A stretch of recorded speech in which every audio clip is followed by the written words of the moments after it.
tadi ya? Sahih Muslim nomor 1637. Ini bukan satu hadis saja. Siap. Ini banyak hadis ya. Jadi isinya matanya isinya Umar. Nah, saya bacakan sedikit biar teman-teman juga pada tahu, biar teman-teman bisa ngikuti ya gini. Dari Ibnu Abbas ya, yang berkata, ketika ajal Rasulullah SAW hampir tiba dan di dalam rumah beliau ada beberapa orang, di antaranya adalah Umar ibn Khattab. Nabi SAW berkata, berikanlah kepadaku, aku akan menuliskan untuk kalian sesuatu wasiat agar kalian tidak sesat setelahnya. Kemudian Umar berkata, nih, sesungguhnya Rasulullah SAW dikuasai sakitnya dan di sisi kalian ada Al-Quran. Cukuplah untuk kita kitabullah. Jadi di sini Umar membantah Muhammad. Muhammad ingin menuliskan wasiat, Umar mengatakan pada sisi kita ada Al-Quran dan cukup kitabullah itu bagi kita. Nah, yang menjadi pertanyaan saya kepada Pak Ustadz, Umar saja bilang bahwasanya kitabullah itu cukup. Lalu kenapa umat muslim terus-menerus membantah omongan Umar di saat yang sama membela-bela Umar untuk tidak mencukupkan diri dengan kitabullah? Nah, makanya seketika Edis TV berceramah begini, makin banyak iman muslim yang rontok. Silakan. Dengan ketika Umar bin Khattab radhiyallahu taala anhu ya mengatakan ada Al-Quran ya, pertama itu beliau nggak mengatakan menafikan atau mengingkari as-sunnah. Itu pertama, Mas. Ya, jadi kita dalam bahasa Arab, Mas, sekali lagi ya, lafadznya Umar bin Khattab radhiyallahu taala anhu itu tidak menunjukkan yang namanya taksis. Ya. Jadi hanya itu saja. Enggak. Ya kan? Tapi lebih kepada memberikan sampel, memberikan contoh bahwa kenapa ada Al-Qur'an itu sudah cukup. Kembali lagi tadi perkataan Nabi SAW tadi dikatakan apa? Aku diberikan Al-Qur'an dan yang semisalnya. Bukan, Pak Ustadz. Begini Pak Ustadz, sedikit Pak Abu. Itu kan jelas narasi itu Muhammad kan ingin meminta pena dan kertas dan ingin menuliskan sesuatu supaya umat muslim tidak tersesat setelahnya.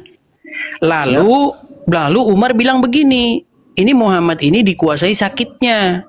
Karena pada sisi kita ini sudah ada Al-Quran dan itu cukup bagi kita menurut Umar.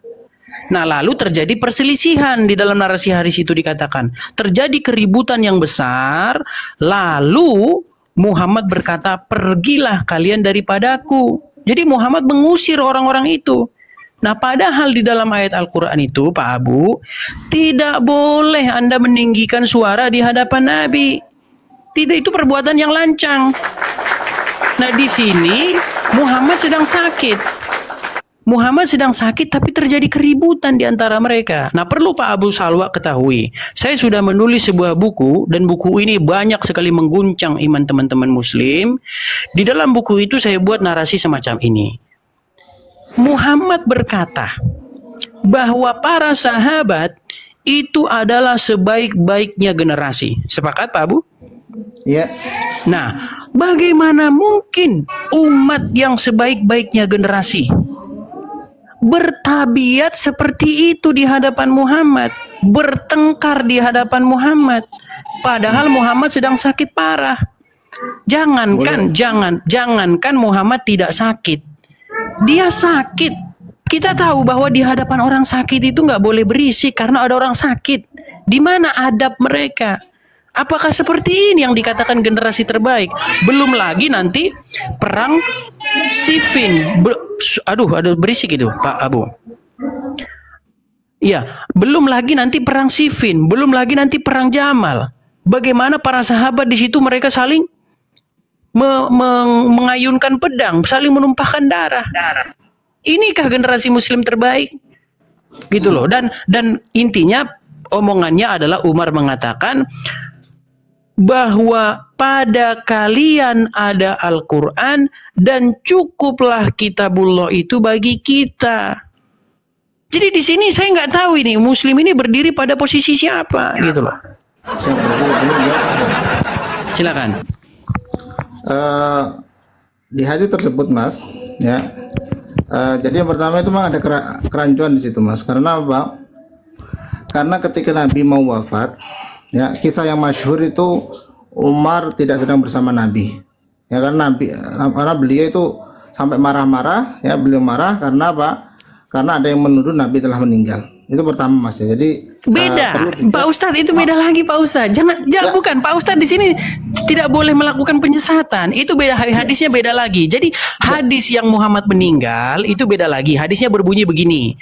Barang siapa yang berani mengatakan bahwa Muhammad sudah meninggal, maka aku tebas dia. Lalu Abu Bakar mengingatkan dia dengan satu ayat yang dia hampir-hampir lupa ayat itu. Yang ayat itu berbunyi, barang siapa yang menyembah Muhammad, ketahuilah bahwa Muhammad sudah meninggal.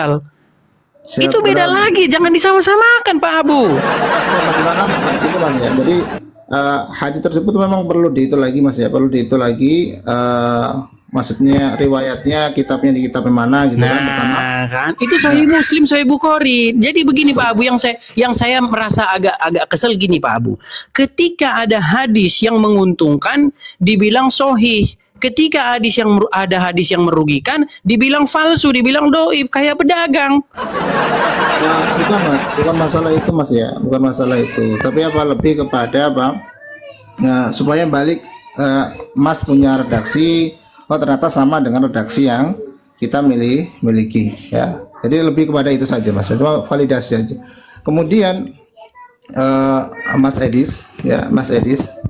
Jadi kalau seandainya kita anggaplah istislam ya, kita anggap yang disampaikan itu benar, dengan disampaikan benar ya. Hal itu enggak bertentangan terhadap apa yang tadi kita ucapkan di awal Mas ya. Karena di awal kita mengatakan bahwa Al-Quran ya sunnah, akhlaknya Nabi SAW adalah Al-Quran. Jadi nggak ada apa beda dengan Al-Quran dan As-Sunnah ya. Belum lagi kalau ditinjau dari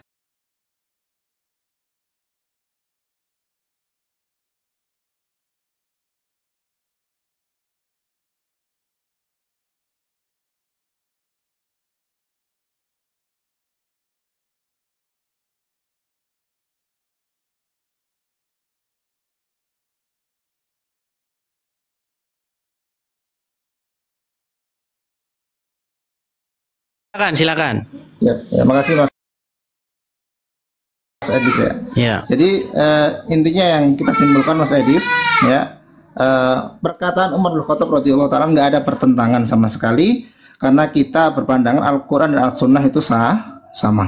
Ya, Al-Quran itu sama. Jadi yang dimaksud ketika Al-Quran, beliau mengatakan Al-Quran ya, maka masuk di sana As-Sunnah ya. Apalagi hadis jelas ya bahwa yang harus diikuti dari Al-Quran, As-Sunnah, kemudian apa? Sunnah para khulafa ar-rasyidin, ya, kemudian apa? Ijma, kesepakatan kaum muslimin, dan kias, yaitu juga termasuk apa? Dalil-dalil yang disepakati oleh kaum muslimin. Jadi menurut Allah Ta'ala alam, yang disampaikan Mas Edis sama sekali nggak ada pertentangannya. Ya, Umar tidak menyuruh untuk apa? Mencukupkan dengan Al-Quran, tidak. Ya, yang ada apa? Al-Quran dan As-Sunnah itu setara secara hukum. Maka ketika beliau bilang Al-Quran, maka yang dimaksud itu As-Sunnah juga. Oh, itu yang bisa kita hitungkan supaya apa nggak ada kontradiksi dalam masalah tersebut. Baik, terima kasih Pak Abu. Saya beri kesempatan kepada yang lain. Mungkin Pak Abu juga anak-anak udah waktunya.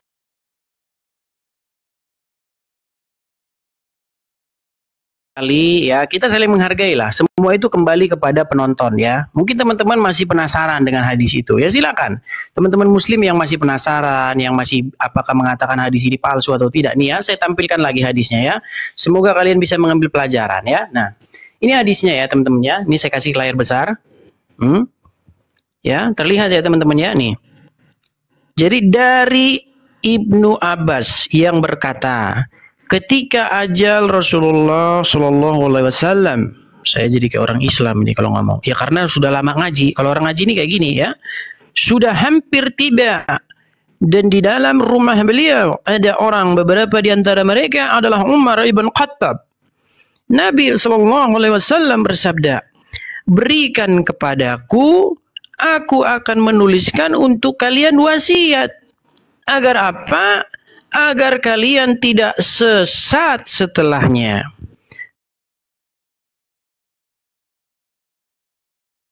Kemudian Umar berkata, sesungguhnya Rasulullah Sallallahu Alaihi Wasallam dikuasai sakitnya dan di sisi beliau